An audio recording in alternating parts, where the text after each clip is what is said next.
İnci balık oltası. Havai masalı. Olta vardır, bir de iyi olta vardır. Fakat gelmiş geçmiş en mükemmel olta Kuğula'nınkiydi. İnciden yapılmış bir oltaydı bu. Ne zaman Kuğula balık tutmaya gitse yanında 5-6 kulaç değil tam 10 kulaç uzunluğundaki kayığını alırdı. İnci oltasıyla balık tuttuğunda kayık balıkla dolup taşardı. Tuttuğu balıkların en güzeli aku balığıydı. Kuğula oltasını bırakır ve aku balıkları bir sıçrayışta kayığa doluşurlardı. Balıkçı çok zengindi. Çünkü inci oltası sayesinde bütün lezzetli balıkları yakalayabiliyordu. Oltayı ona Kamanuvai adlı bir kuş hediye etmişti. Bu kuş Kuğula balık tutmaya gittiği zaman kayığın parmaklarına tüner ve balıkçının yakaladığı balıklardan yerdi. Bir gün Kuğula Mamala'nın dışında başka bir yere balık tutmaya gitmişti. Ülkenin kralı da nehirde tek başına balık tutuyordu. Fakat sadece birkaç küçük balık tutabilmişti. Kral, Kuğula'nın kayığının etrafında yüzlerce aku balığının sıçradığını gördü. Adamları krala Kuğula'nın Kahuoi diye adlandırılan oltasının incilerden yapılmış olduğunu söylediler. Kral bu oltaya sahip olmaya karar verdi ve adamlarını yollayıp Kuğula'dan Kamanuvai'nin hediyesi oltayı zorla aldı. O günden sonra Kuğula bir daha aku balığı tutamadı. Kamanuvai sevdiği balık olmayınca diğerlerini yemeyip uçup gitti. Zavallı kuş tünediği yerde gözleri açlıktan yumulmuş öylece duruyordu. Kuşun tünediği yer günümüzde bile kavma kapili yani gözlerin kapandığı tünek diye anılmaktadır. Kuğula ve ailesi günden güne yoksullaştı.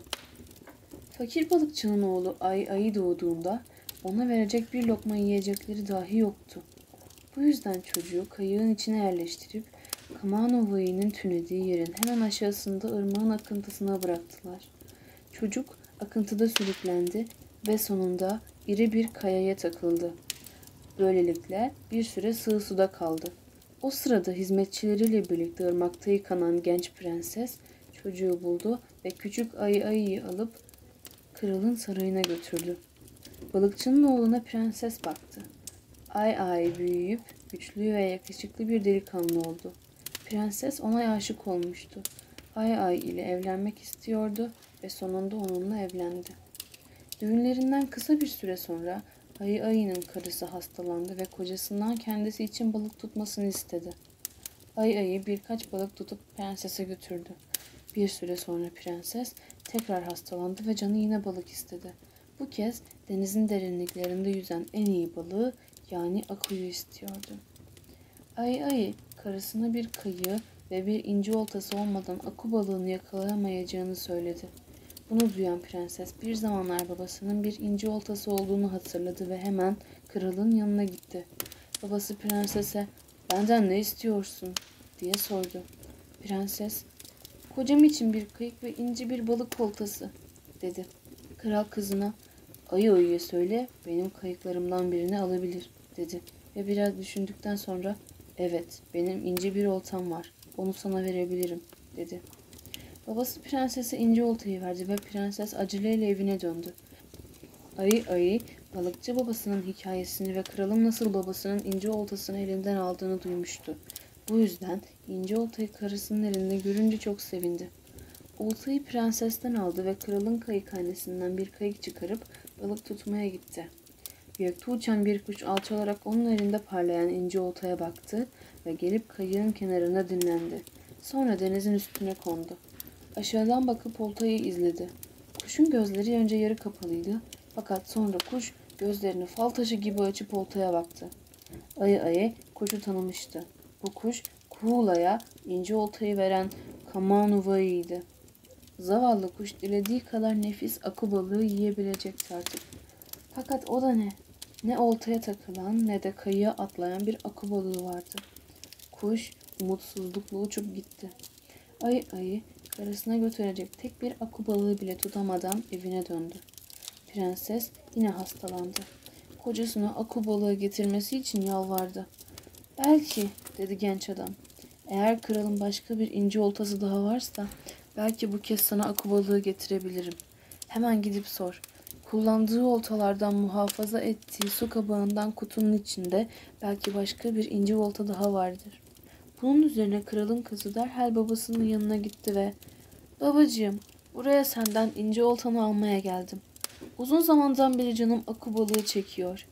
Eğer öbür inci oltanı bana verirsen kocam denize açılıp benim için 10 adide balığı yakalayabilir," dedi. "Ben sana önceki girişinde inci oltamı vermiştim zaten," diye cevap verdi kral. Kocasının sözlerini hatırlayan prenses, "Eski oltaların içinde muhafaza ettiğin su kabağı kutuda belki bir inci olta daha vardır," dedi. Kral, olta kutusunun kendisine getirilmesini emretti. Kutuyu açıp malzemelerin arasından ayının babasından almış olduğu inci oltayı buldu. Kuğula'dan aldıktan sonra inci oltayla sadece bir kez balık tutmaya gitmişti. Oltayı daha sonra kutuya bırakmış ve çok uzun süreden beri kullanmamıştı. Kral inci oltayı kızına verdi ve prenses aceleyle evine dönüp Kahuoi'yi kocasının eline verdi. Ay sahile inip kayığı çıkardı ve babasının eskiden gittiği ırmağa balık tutmaya gitti. Kayığı denizde ilerledikçe Kamanuva'yı alçaldı ve kayığın parmaklığına kondu. Sonra gözlerini açıp ayının parlayan oltayı suya bırakışını izledi. Ayı ırmağın Mamala diye anılan yerine geldiğinde aku balıkları oltaya atlamaya başladılar. Balıklar sıçrayıp kendilerine kayığın içine atıyorlardı. Kayığın içi balık dolmuştu. Hatta 10 kulaçlık kayık öylesine ağırlaşmıştı ki ayı güçlükle kürek çekebiliyordu. Kamanuva'yı balıklardan yedi. Yedikçe tüylerine ışıltı, gözlerine renk geldi, kanatları güçlendi. Kuş ince oltayı alıp uçarak gözden kayboldu. Fakat her gün ayı kıyığını çıkardığında oltayla birlikte geri dönüyordu. Kamanuva'yı ince oltanın bir daha asla bir yabancının eline geçmesini istemiyordu. Bu yüzden oltayı kendisi muhafaza ediyordu. Bazen Kahuoi'yi ayının babası Kuğula'ya getirir ve yaşlı adam kayığı ile Mamala'nın dışına balık tutmaya giderdi. İki Kardeş Sırp Masalı.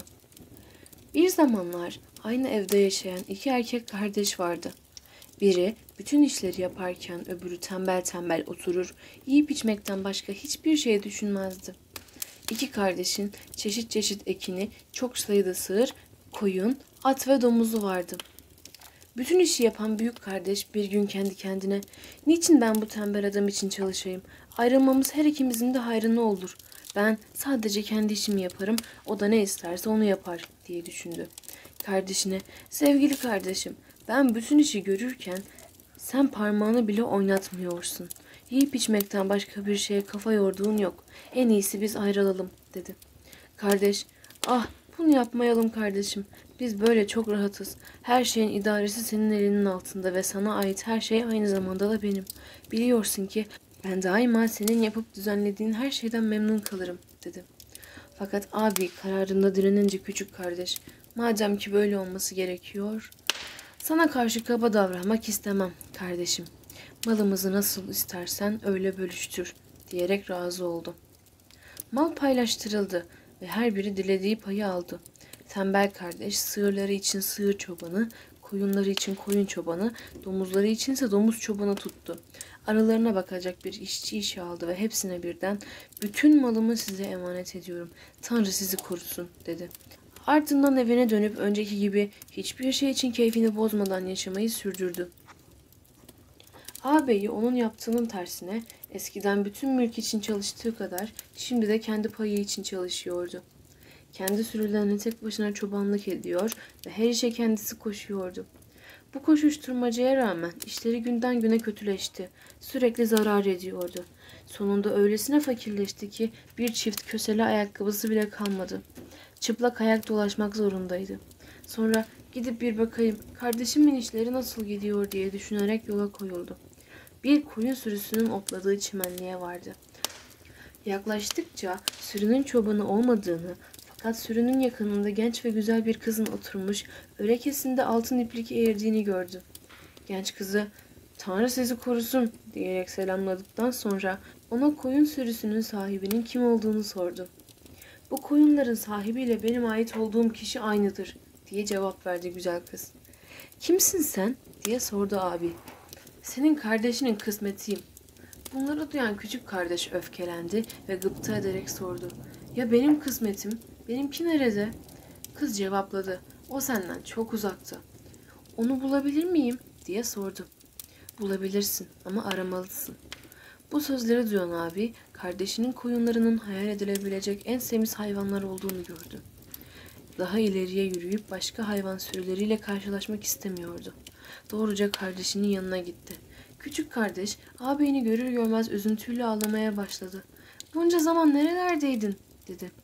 Ağabeyini çıplak ayak, yırtık pırtık giysiler içinde görünce ona bir çift papuç ve biraz da para verdi. 3 gün boyunca kardeşinin evinde dinlenen fakir adam evine döndü. Eve varır varmaz içine bir parça ekmek koyup çantasını omzuna aldı, elinde bir değnek kısmetini aramak için yola çıktı. Bir süre yürüdükten sonra kendisini kocaman bir ormanın ortasında buldu. Birdenbire çalıların arasında uyuyan çirkin ve yaşlı bir kadınla karşılaştı. Sopasını önce yere, sonra da uyandırmak için kadının sırtına vurdu. Buna rağmen yaşlı kadın sadece hafifçe kımıldanıp çapaklı gözlerini aralayarak "Şükret ki uykudaydım, yoksa şu ayakkabıların ayakların da olmazdı şimdi." Bu sözleri duyan büyük kardeş, "Kimsin sen? Kim beni bu ayakkabıları giymekten alıkoyabilir?" diye sordu. Yaşlı kadın, "Ben senin kısmetinim." diye cevap verdi.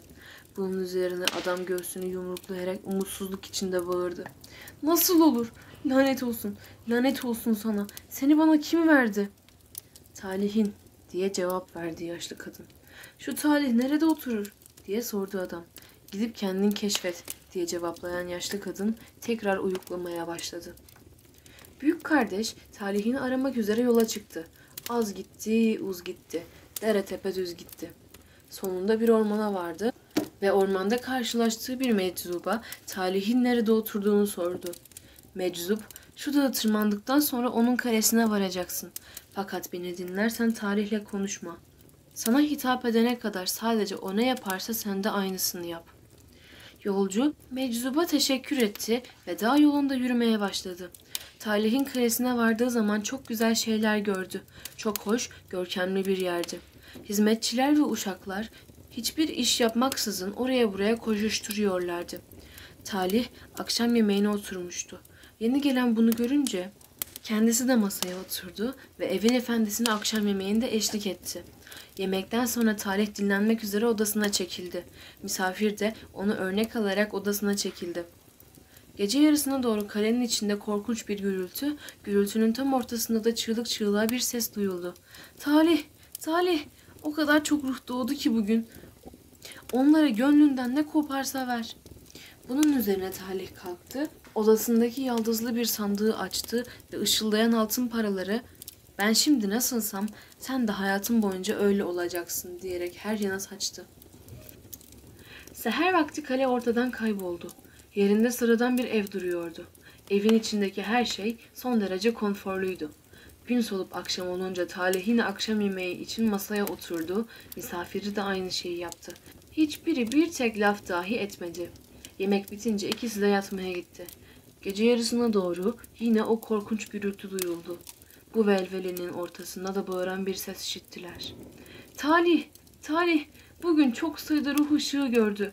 Onlara keyfince bir şeyler ver." Bu sözleri duyan Talih kalktı, gümüş bir kutu açtı. Fakat bu kez kutuda altın para yoktu. Sadece şurada burada birkaç altınla karışmış gümüş paralar vardı. Talih, "Ben bugün nasılsam sen de hayatın boyunca öyle olacaksın," diyerek parayı yere saçtı. Şafak vakti ev ortadan yok oldu. Yerinde daha küçük bir ev duruyordu. Her gece bu şekilde geçti ve her sabah ev biraz daha küçüldü. Sonunda sadece küçük, sefil bir kulübe kaldı. Talih eline bir kürek alıp yeri kazmaya koyuldu. Misafiri de aynı şeyi yaptı. İkisi birlikte bütün gün kazdılar. Akşam olduğunda Talih kuru bir ekmeğin kabuğunu ikiye böldü ve yarısını misafirine verdi. Akşam yemeğinin hepsi bundan ibaretti. Yemekten sonra dinlenmek için birer köşeye çekildiler. Gece yarısına doğru dehşetli sesler duyuldu ve bu korkunç gürültü patırtının ortasında bir sesin "Talih, Talih, bu gece birçok ruh dünyaya geldi. onlara gönlünden koptuğunca bir şeyler ver dediğini işittiler. Talih bu sözleri duyunca ayağa kalktı. Bir kutu açtı ve ben bugün nasılsam sen de hayatın boyunca öyle olacaksın diyerek aralarında birkaç küçük sikke olan paraları etrafa saçtı. Sabah olduğunda kulübe tekrar ilk günkü kadar muhteşem bir saraya dönüştü. Sonra Talih misafirine ilk defa hitap etti. "Niçin geldin?" dedi. Bizim yolcu ona uzun uzadıya başına gelen felaketleri, yolculuğunu ve Talih'in yanına kendisine niçin böylesine kötü bir kısmet verildiğini sormak için geldiğini anlattı. İlk gece altın paraları nasıl saçtığımı ve ardından neler olduğunu gördün. Bir adamın doğduğu gece ben neysem o adam hayatı boyunca öyle olacak demektir. Sen bir yoksulluk gecesinde doğmuşsun. Bundan dolayı hayatın boyunca fakir kalacaksın. Aksine kardeşin şanslı bir gecede doğmuş. Ömrünün sonuna kadar da şanslı olacak. Fakat beni bulmak için bunca zahmete katlandığından dolayı sana kendin için yapabileceğin en iyi şeyin ne olduğunu söyleyeceğim. Kardeşinin Meliza adında bir baldızı var. O da kardeşin kadar talihlidir. Eve dönünce onunla evlen. Ama dikkatli ol. Sahip olacağın her şeyin Meliza'ya ait olduğunu söylemeyi ihmal etme. Misafir Talih'e sevinçle teşekkür etti ve oradan ayrıldı. Evine dönerken doğruca kardeşinin yanına gitti ve "Kardeşim, görüyorsun ki şu koca dünyada yapayalnızım. Lütfen Meliza'yı bana eş olarak ver," dedi. "Memnuniyetle. Meliza artık senindir," dedi kardeşi. Gelinle damat evlerine gittiler. Zamanla çok zengin oldular. Adam her zaman "Sahip olduğum her şey Meliza'nındır," derdi. Günlerden bir gün mısırların nasıl geliştiğini görmek için tarlaya gitti. Ürün çok iyi görünüyordu. Tam dilediği gibiydi. O sırada oradan geçen bir yolcu sordu. "Bu mısır tarlası kimin?" Büyük kardeş hiç düşünmeden cevap verdi. "Benim." Fakat bu sözler adamın ağzından çıkar çıkmaz mısırlar tutuştu ve tarlanın hepsi alevler içinde kaldı. Adam çabucak seyyahın arkasından koşarak "Dur dostum, bu mısırlar bana ait değil, karım Meliza'ya aittir," dedi. Yangın birdenbire kesildi. İyi ki Meliza vardı. O günden sonra kahramanımızın işleri hep yolunda gitti.